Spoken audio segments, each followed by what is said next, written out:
যার মাজার নাই সে মুসলমানই না। তো যদি বলেন হুজুর এটা কি কথা, এটা সত্যি কথা। তো নবী যে ইয়ামনে মাজার ভাঙার যে হাদিস তোমরা বারবার প্রয়োগ করো, নবী মাজার ভাঙতে বলছে, আরে মাজার না কবর ভাঙতে বলছে। আর নবী যে কবর ভাঙতে বলছে ওখানে মুসলমানের কবর ছিল না কাফের মুনাফিকের? তুমি হাদিসটা একটু আমার বুঝাই দাও, কাফের মুনাফিকের না মুসলমানের? নবীর আদেশ 1400 বছর পর, আমি বেশি বুঝবো না সাহাবী। তো নবী যখন হযরত আলী কারামাল্লাহু ওয়াজহুকে পাঠালেন ইয়ামেনের দায়িত্ব দিয়ে, সেখানে যত উঁচু উঁচু কবর আছে সব ভেঙে ফেলো।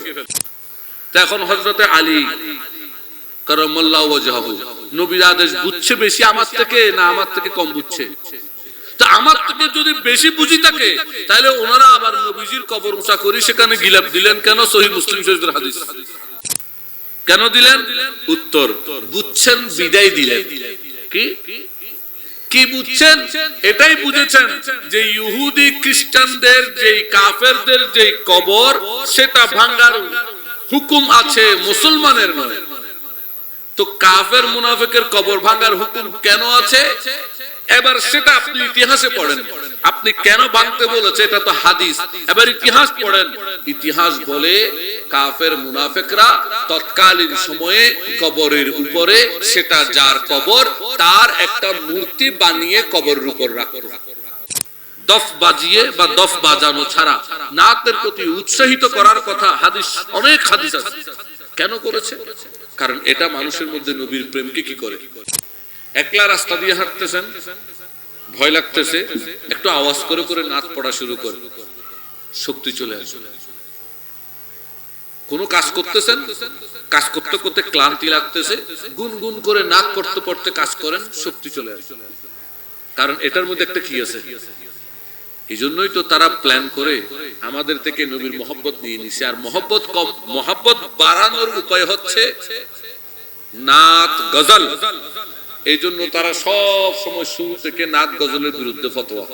আর আমাদের কিছু সুন্নি ভাইরাও না বুঝে তাদের সাথে সুর মিলায়, না বুঝো, অরবল সোরা, কি সোরা? অরবল সোরা, অরবল সোরা। শাহনুর সুন্নি বাংলাদেশ, হাজী বাদশাহ মিয়া মার্কেট, রোশনহাট, চন্দনাইশ, চট্টগ্রাম।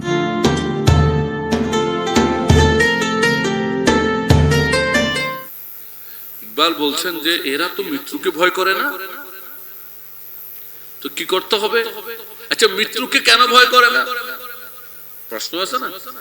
আমরা যে মৃত্যুকে ভয় করি না, কেন করি না? এটা তো একটা কারণ আছে।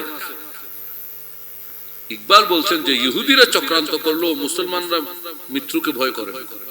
ইসলাম ধ্বংস করতে হলে তারা যেন মৃত্যুকে ভয় করে, এটা আগে ঠিক করতে হবে। তো মৃত্যুকে তারা কিভাবে ভয় করবে? উত্তর, রুহে মুহাম্মদি সিনে সে নিকাল। এদের মধ্যে যে একটা মুহাম্মদি প্রাণ আছে, মুহাম্মদি প্রাণ, রাসূলে পাকের মহব্বত আছে, রাসূলে পাকের প্রেমের স্পৃহা আছে। এই মুহাম্মদি প্রাণটা এদের থেকে বের করে নিয়ে আসো, মুহাম্মদি প্রাণটা এদের থেকে বের করে নিয়ে আসো। কারণ আপনার কাছে যখন কামলিওয়ালা নবীর ওই মুহাম্মদি প্রাণ, রাসূলে পাকের ওই মহব্বত আপনার ভেতর যখন থাকবে না, তখন আপনি বলবেন দূর মাজার ভাঙে রাখ। বরং আপনি আমাদের কথিত সেই সুন্নি বক্তাদের মতো আগে ভাগে ঘোষণা দিয়ে দিবেন, আমরা মাজার পন্থী সুন্নি না।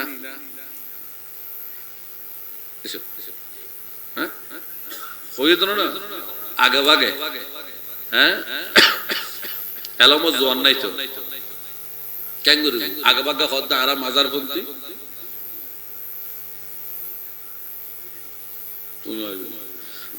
সুন্নি না কি ডরে আর হইতে আর তো জীবনে তো মাজার পন্থী সুন্নি না। বরং আমরা বলবো যার মাজার নাই সে মুসলমানই না। এসো, যার মাজার নাই, তো যদি বলেন হুজুর এটা কি কথা, এটা সত্যি কথা। তো নবী যে ইয়ামনে মাজার ভাঙার যে হাদিস তোমরা বারবার প্রয়োগ করো, নবী মাজার ভাঙতে বলছে, আরে মাজার না কবর ভাঙতে বলছে। আর নবী যে কবর ভাঙতে বলছে ওখানে মুসলমানের কবর ছিল না কাফের মুনাফিকের? তুমি হাদিসটা একটু আমার বুঝাই দাও, কাফের মুনাফিকের না মুসলমানের? হাদিস কি, রাসূলের আদেশ কি? আমি বেশি বুঝি না সাহাবী বেশি বুঝেছে? হ্যাঁ, নবীর আদেশ 1400 বছর পর আমি বেশি বুঝবো না সাহাবী। তো নবী যখন হযরতে আলী কারামাল্লাহু ওয়াজহুকে পাঠালেন ইয়ামেনের দায়িত্ব দিয়ে, সেখানে যত উঁচু উঁচু কবর আছে সব ভেঙে ফেলো। দায়িত্বটা কাকে দিলেন? মাওলা আলী। তো এখন হযরতে আলী কারামাল্লাহু ওয়াজহু নবীর আদেশ বুঝছে বেশি আমার থেকে, না আমার থেকে কম বুঝছে? তো আমার থেকে যদি বেশি বুঝি থাকে, তাহলে ওনারা আবার নবীজির কবর উঁচা করে সেখানে গিলাপ দিলেন কেন? সহিহ মুসলিম শরীফের হাদিস। কেন দিলেন? উত্তর, বুঝছেন বিদায় দিলেন। কি কি বুঝছেন? এটাই বুঝেছেন যে ইহুদি খ্রিস্টানদের যেই কাফেরদের যেই কবর, সেটা ভাঙার হুকুম আছে, মুসলমানের নয়। তো কাফের মুনাফিকের কবর ভাঙার হুকুম কেন আছে? এবার সেটা আপনি ইতিহাসে পড়েন, আপনি কেন ভাঙতে বলেছে এটা তো হাদিস। এবার ইতিহাস পড়েন, ইতিহাস বলে কাফের মুনাফিকরা তৎকালীন সময়ে কবরের উপরে, সেটা যার কবর তার একটা মূর্তি বানিয়ে কবরের উপর রাখত। এখন বুঝতে, সেটা ভাঙার নির্দেশ দিয়েছেন। তো তুমি তো দেখতেছি সাক্কা সাক্কা সব সাক্কা এক বলি, ট্যাক্সির চাক্কাটা তুমি ট্রাকে লাগাই দিতেছো, ট্রাকের চাক্কাটা তুমি ট্যাক্সিতে লাগাইতেছো। কি রে বাবা, এই সমস্যা কেন তুমি? আচ্ছা, রিকশার চাকা ট্রাকের চাকা এক না? কিনলে ইবের যত ফুট ইবেও তত ইঞ্চি, তত ইঞ্চি, কিন্তু সাইজে, লোড ক্যাপাসিটি, ক্ষমতায় বেশ কম আছে কি নাই?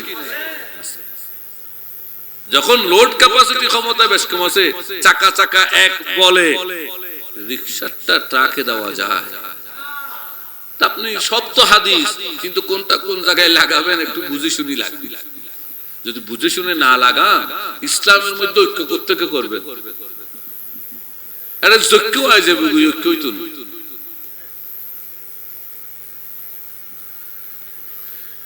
ঐক্য করতে হলে দুইটা জিনিস, সত্যর কথা বলেন, সত্যকে বুঝার চেষ্টা করেন, ত্যাগ দেন। দুইটা ছাড়া কখনো ঐক্য বুঝতে। ইকবাল বুঝেছেন যে রাসূল পাকের মহব্বত যদি বের করে ফেলে আমার ভেতর থেকে, আপনার ভেতর থেকে নবীজির ইশক যদি বের করে নিয়ে আসে, আমি নিষ্প্রাণ হয়ে যাব, আর তখন আমি মৃত্যুকে ভয় করব। মৃত্যুকে এই প্ল্যান করছে কারা? ইকবাল বলতেছেন ইহুদিयों की साजिश है। এই সাজিশ চক্রান্ত কাদের? তারপর তারা আরেকটা চক্রান্ত করল। দুই নম্বরটা কি? देकर अरब को फिरंगी तफक्कुरा, इस्लाम को अरब और यमन से निकाल। পাশ্চাত্যের নোংরামি দর্শন আরব কান্ট্রিতে প্রবেশ করিয়ে সেখান থেকে ইসলামকে বের করে নিয়ে আসে। তিন নম্বর,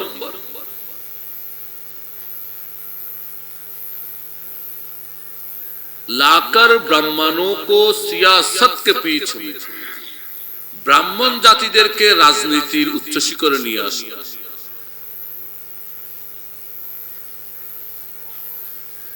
ব্রাহ্মণ জাতিকে রাজনীতির উচ্চ শিখরে নিয়ে আসো। ইসলাম কো কৌহ দমন সে নিকাল, বিশ্বের থেকে ইসলামকে বের করে দাও, ভারতবর্ষ থেকে ইসলামকে বের করে দাও। ভারতবর্ষ থেকে ইসলাম বের করতে হবে, ব্রাহ্মণদেরকে রাজনীতির মাঠে নিয়ে আসি। আরব ইসলাম বের করতে হবে, রসুলের কালচার বের করে দিয়ে ইংরেজের কালচার দিয়ে দাও। সারা বিশ্বের মুসলমান থেকে যদি ইসলাম বের করতে হয়, নবীর মোহাব্বত বের করবে। তাদের যে চক্রান্ত, তারা সাকসেস না আনসাকসেস? হ্যাঁ, এটা না মাতার কা, তারা সাকসেস। আর ইকবাল সেই মেসেজ আমাদেরকে দিয়ে যাওয়ার পরেও আমরা আনসাকসেস। কেন? কারণ আমরা ভুগি। আমরা কি ভুগি? ভুগি ভুগি বুঝেন তো? আমরা শুধু চাই আর চাই, ভালো বিছানা চাই, আরামায়েশ চাই, অনেক গাড়ি বাড়ি লাগবে, বিশাল টাকা পয়সার মালিক হতে হবে। আল্লাহ এই সব চিন্তা ভাবনা থেকে আমাদেরকে মুক্ত রেখে পরিপূর্ণভাবে কামলিওয়ালা প্রেমিক হওয়ার তৌফিক দান করুন। মূলত এই জন্যই, এই মহব্বতের গুরুত্বের জন্যই আজকে যে বিষয়বস্তু দিয়েছিলাম, আমার ভাই নিয়াজুল হক চিশতি সাহেব মাশাআল্লাহ জাযাকাল্লাহ বিষয়ের উপর খুব মূল্যবান আলোচনা করেছেন। কারণ রাসূলের প্রেমটা হচ্ছে মূল। আমি কালকে ইশকের উপরে বলেছি, এই প্রেমটা না থাকলে আপনি নিজে নিজে আস্তে আস্তে দুর্বল হয়ে যাবেন। আচ্ছা, এই যে গাছ আছে না, গাছের ভিতরে একটা রস থাকে, কি থাকে? আচ্ছা, রসটা না থাকলে গাছের কি হবে? আস্তে আস্তে দিন দিন শুকিয়ে যাবে, ঠিক না? আপনি সেখানে সার দিলেও, গোবর দিলেও, প্রতিদিন পানি দিলেও, সে যেহেতু ভিতরে রসটা আস্তে আস্তে নাই, সে আর বাঁচবে না, ঠিক না? খাদ্য দেন, নামাজ দেন, রোজা দেন, হজ দেন, যাকাত দেন, যা দরকার সব দেন, কোনো সমস্যা নাই। যদি রস যেটা বের করে নিয়ে আসা হয়, সেটা আর বাঁচবে না। এই রসটাই হচ্ছে নবীর মহব্বত। আমরা আজকে না খেয়ে থাকতে পারি নবীর মহব্বত। কার মহব্বতে? ঠিক না? ঘুম না গিয়ে কয়েক রাত থাকতে পারি। এই যে 4 দিন ব্যাপী মাহফিল, প্রতিদিন প্রায় একটা পার হয়ে যাচ্ছে, 12টা একটা, ঠিক না? কিছুক্ষণ আরাম করে সকালে আবার কাজে চলে যাচ্ছে, কোনো ক্লান্তি আসতেছে শরীর? মহব্বতের কারণে। কিসের কারণে? কিন্তু অনেক ভাই আছে 10টা বাজে ঘুম গিয়েও কত অভিযোগ, কয় দরবারের মাইক চলতেছে, ঘুম যাইতে পারতেছি না দরবারের মাইকের কারণে। উনি মারা গেলেন গৌড়ের কদম রসুল জামিয়া মসজিদ, চাঁপাইনবাবগঞ্জ বর্তমান। তবে কদম রসুলটা আমাদের বাংলাদেশে পড়ে নাই, মসজিদটা ভারত সীমানায় পড়ে গেছে। আমরা যে বই নতুন বের হচ্ছে, সেখানে গৌড়ের প্রাচীন মানচিত্র সহ সমস্ত গৌড়ের তথ্যগুলো আমি দিয়েছি। কারণ বাংলাদেশে 3টা একেবারে প্রাচীন সুনামধন্য দরবার, মির্জাকিল, মেজবান্ডার, ওশকাইন, 3টা দরবারের পূর্বপুরুষ আরব থেকে আসছে ঠিক, কিন্তু গৌড় হয়ে আসছে। কি হয়? এই জন্য গৌড়ের ইতিহাস আমি সেখানে এনেছি সংক্ষিপ্তভাবে।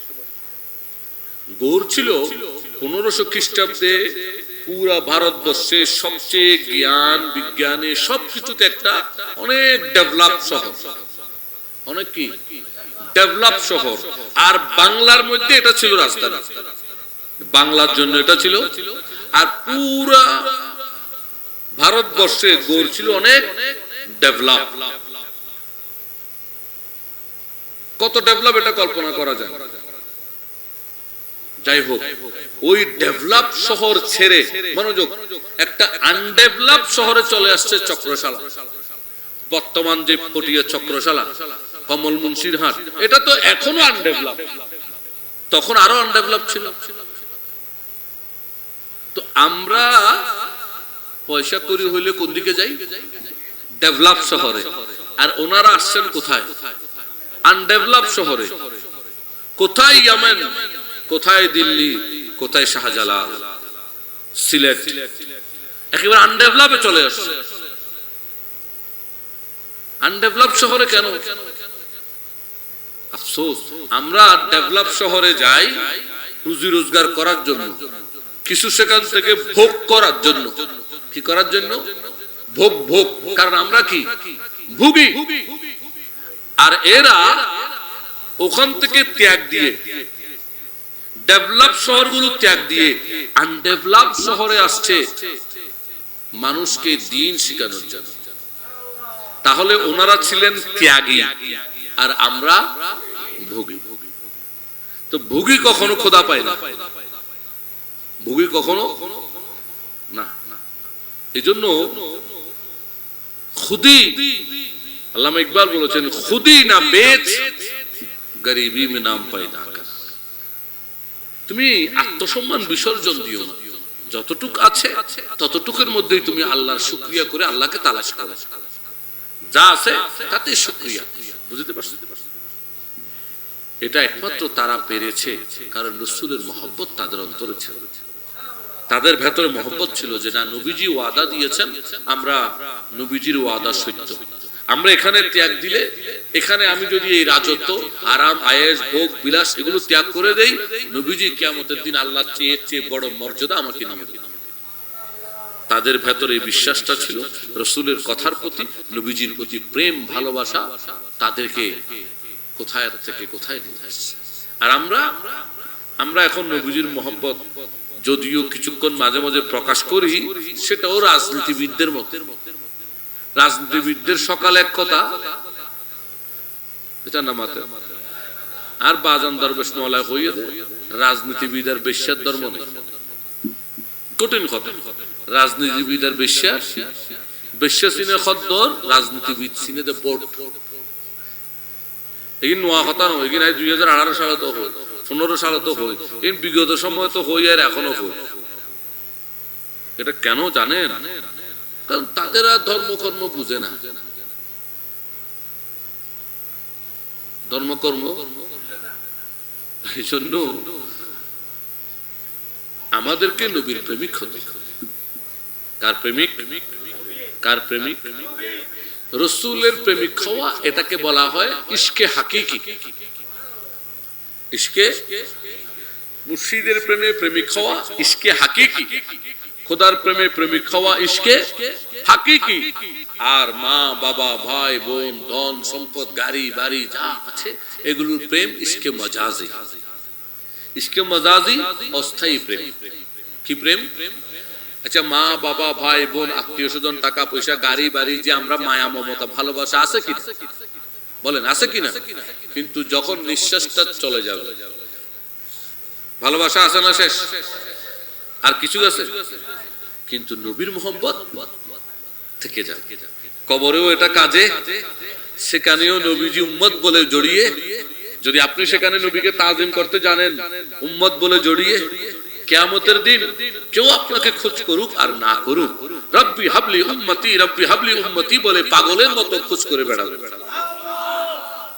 নবীর মোহাম্মত শেষ আছে? তাহলে এটা হাকিকি, এটা বাস্তব প্রেম। এটা অস্থায়ী নয়, স্থায়ী প্রেম। এটা চিরঞ্জীব প্রেম, যেই প্রেমের কোনো মৃত্যু নেই।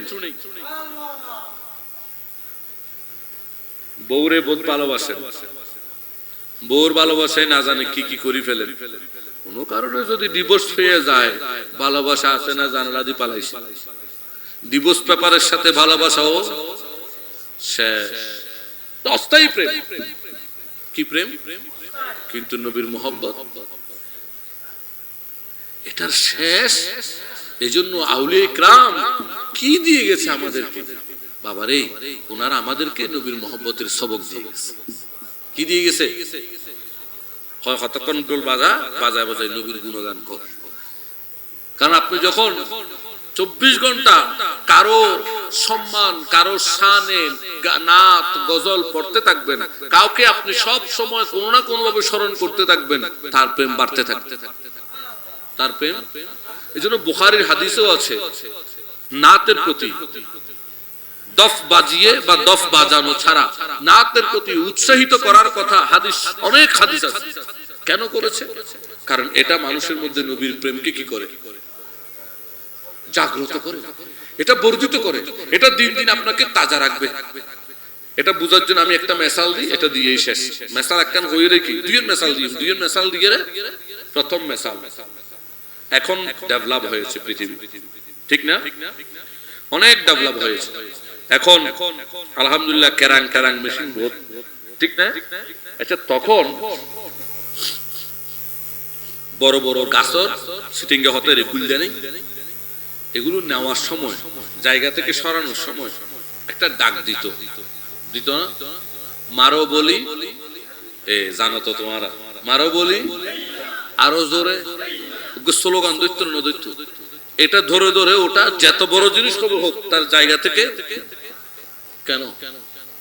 এটার সাথে এই যে একটা জিনিস ধাক্কা দিয়ে সরানোর সাথে এই শ্লোকটার সাথে কি সম্পর্ক? উত্তর, এই শ্লোকটার ভেতরে একটা শক্তি সঞ্চারণ করে। কি সঞ্চারণ করে? তো আপনি যখন দুঃখ কষ্টে পড়বেন, মানসিক পেরেশান টেনশনে পড়বেন, তখন আপনি নবীজির কয়েকটা নাচ শুনবেন, দেখবেন টেনশন দূর হয়ে গেছে।